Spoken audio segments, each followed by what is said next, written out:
Hey, it's Aaron from GameEnthus, and this time we're talking about Hungry Monkey. Hungry Monkey is a hand management ladder climbing card game published by HeidelBÄR Games, designed by Erik Andersson Sundén, with art from Sushrita Bhattacharjee. In Hungry Monkey, players are going to have 4 cards in front of them that are unknown to them. Start off with a hand of 3 cards and are going to play different animal cards with different abilities in order to ultimately get rid of all of their cards. Plays from 2 to 6 players and should play in about 15 to 30 minutes.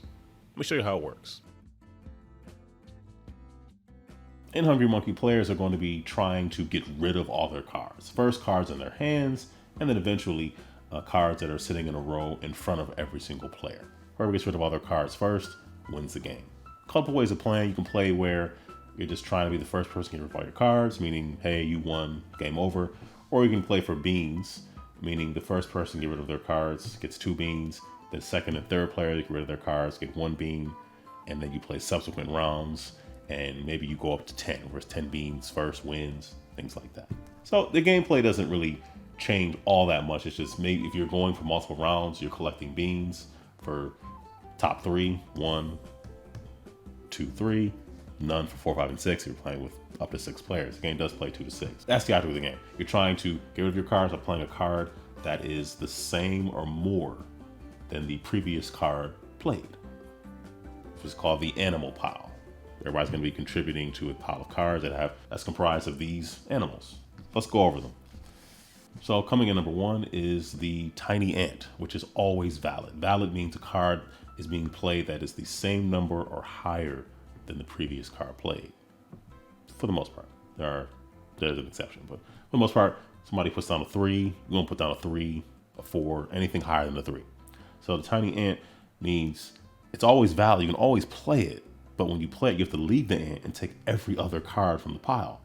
It can be used strategically, because if you want other things that are there, you play the ant, knowing that the ant stays, but you get everything else. So it can be very beneficial to you if you want that. If there's only ants in the animal pile, meaning let's say there's 1 or 2 cards that both happen to be ants, and you play your ant, nothing happens. You just lose. You just play that ant card, next player goes. Number 2, we have the Swift Sparrow. Swift Sparrow lets you switch a card from your hand with one of the cards in the row in front of you. I said earlier, the whole point of the game is to get rid of all your cards. You have to get rid of your hand first, and then if a certain card, this cat, has been revealed from the pile, then at that point you can start getting rid of cards that are in your animal row, which is a set of 4 cards in front of you face down that you're not going to know what it is.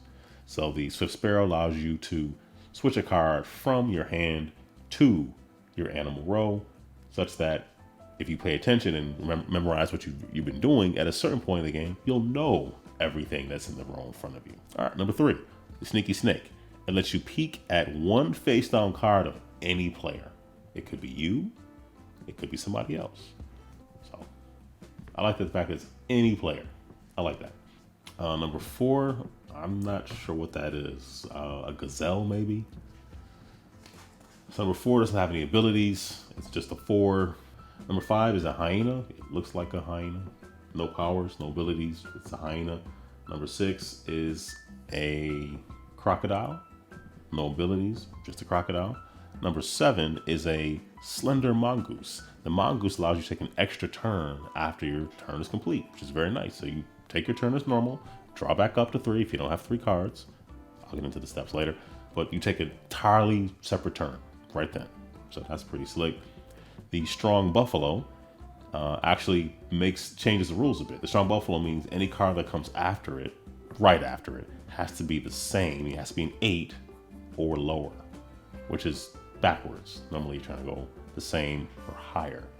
The Slender Buffalo changes the rules, but it's just for that next player. It's not for perpetuity. It's just for that next player. Person who goes after you played it, that's the rules. The rhinoceros is 9. The elephant is worth 10. The king tiger is worth 11. The king tiger discards all the cards on the animal pile, including the king tiger itself, into the discard. So it just kind of wipes everything. And the titular hungry monkey, which basically copies whatever card is beneath it. So if somebody played the 7 and then you played hungry monkey is now 7 and takes on all the attributes of the card beneath it. So essentially is a 7. So you do whatever the Slender Mongoose could do on your turn should you play the Hungry Monkey. And that's going to come in to play in a moment, and it's called the Gang of 4. And then you have the single bean, 2 beans, and then we have the cat. Each player would have 3 cards they would keep in their hand. Each player would also have 4 cards in front of them called their animal row that they're not allowed to look at. Your hand you can look at. At that point, you would take the kitty card and kind of measure it up with where the line is and insert it into the deck. Now, the significance of the kitty card coming out. Once the kitty card comes out, you're able to do something additional. Once the kitty card comes out, it means you no longer draw back up to 3 cards at the end of your turn.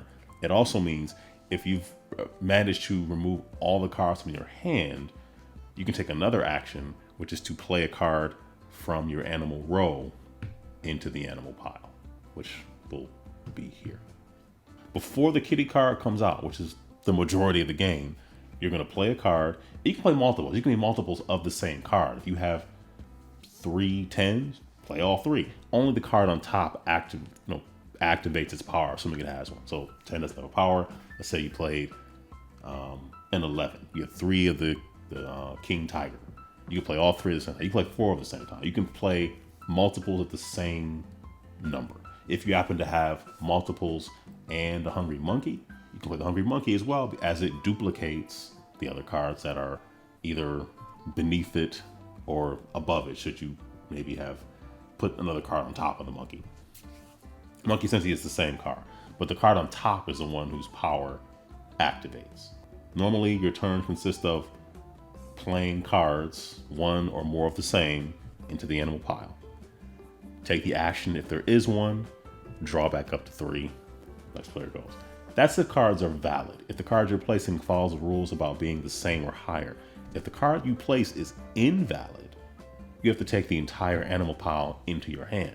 The object of the game is to get rid of cards. So taking on more cards can seem counterproductive at the time, but if you've been paying attention to what's in there, it might be advantageous. Also, maybe let's say you have the Sparrow card. You might want to get some things out of there so you can swap them with what you have here. So that is the thing. Yeah, so that's valid. I don't think I mentioned invalid until now. If you play a card that is invalid, you have to take the entire card, including the card that you just played. You kind of take everything, what you played and everything that's there, and put it into your hand. So validity is important. Let's say the card on top of the pile is a 7, and you have 2, 3, 4 in your hand. So anything you place is definitely going to be invalid. You can, instead of placing from your hand, you can take the top card of the deck, flip it over, and should it be valid, that will be your turn. Now, you're not getting rid of a card from your hand, but you're also not taking the entire pile there, which is probably good. If it's your turn and there's ever 4 of the same animal on top of the animal pile, it's called a gang of 4, and at that point, you would discard all the cards in the animal pile to the discard. You would draw back up to 3 if you had less than 3, and you take another turn. So if there's 3 of the same thing and you have a 4th, you could play that card, getting rid of a card, you discard everything, draw back up to 3 if you had less than 3, but if you had more, then draw back up. Then you can take another turn. So in addition to the Slender Mongoose being a way to get other turns, the Gang of 4 also lets you facilitate taking more turns, which means getting rid of more cards. And if the kitty came out already, that means you're no longer drawing up to 3 at the end of every turn, which means you're able to get rid of more cards faster and start getting to your animal row, which is really your goal. You want to start getting rid of these cards, which means you also want to figure out what they are using the Sneaky Snake and switching them out with the Sparrow. So I said a lot of words, probably too many. We should have a couple of turns worth. All right, so player 1 has a 1, a 9, and a 7. So let's say they put down the Mongoose. They draw up to 3 cards, so that turn is done. But because of the Mongoose, they get an additional turn. So then they put down 2 Rhinos. And now they have 1 card in their hand, and then 3 here. But because the kitty didn't come out, they have to draw back up. But they're on their way. They're working on something. see what player 2 has. So player 2 has a 2, the Sparrow, which is nice. So player 2 could play the Sparrow, but then that means they take every card there back into their hand. Maybe they don't want to do that. So they're just going to play this Elephant and then draw back up to 3. And then player 3 has a 1. We're at 10 here, which makes it kind of bad. So they could play something that they know is invalid. Any of these are invalid, with the exception of this one. This ant's always valid. It's just I have to take every card here. If you do, let's say they wanted to look at one of their cards using the snake. If you play an invalid card, because 3 is not higher than 10, you don't trigger the effect. So you get it back. Essentially, you play it and then get everything back, which might not be the end of the world. See, it can depend. It depends on how close you are to the end of the game. It's fairly early on, and player 3 already knows there's duplicates in there, so it's not the end of the world. They can definitely play 2 of the 4 cards at one time, should that opportunity reveal itself. So let's say they just play the 3 knowing it's invalid. They're going to take all the cards into their hand. Mind you, they did not draw up to 3 because they had way more than 3 cards. So no need to draw up to 3. Wow, it's like the same exact thing I just had. What are the odds of that? All right, they're going to play the Mongoose. That's a turn. Draw back up to 3. They're going to play another Mongoose. That's a turn. Draw back up to 3. And then they're going to play that 9 and then draw back up to 3. That is how Hungry Monkey plays. So that was Hungry Monkey. Did I enjoy it? Yes, it is a fun game. I played it with my kids, and we definitely did enjoy it. It is an enjoyable card game. We did have fun playing it. It's a type of game that if somebody says, hey, I have Hungry Monkey, let's play it. Sure, let's play. But I don't think it's the type of game that is going to be like a must-have that I toss in my backpack. But it's not necessarily something I'm going to think of at first or think of something that's like a have-to-play game. But it is an enjoyable game. And admittedly, I'm saying that as someone who, if you look in this room, there's a lot of games. I have a lot of card games. I have a lot of games that don't quite offer the exact same experience as Hungry Monkey, but offer something similar where you have something that's unknown that you're trying to uncover over time. Great if I could think of an example, but I can't right now. That being said, it is a good game. I don't want anybody to watch this video and think that I did not enjoy it. I did enjoy the game. It is fun. It is a fun game. It is a good game. So I feel like if you are someone who does not have a ton of card games that have similar mechanics, I say jump in and pick up Hungry Monkey and you will not be disappointed. If you are someone that has a whole lot of card games that mix it up a bit, it might not seem as fresh or impressive to you. But that's just my opinion. Overall, I think the game is good. I think it's worth picking up. So anyway, those are my thoughts on Hungry Monkey. Hope you enjoyed the video. Thank you for watching. Take care. Stay safe. Be blessed.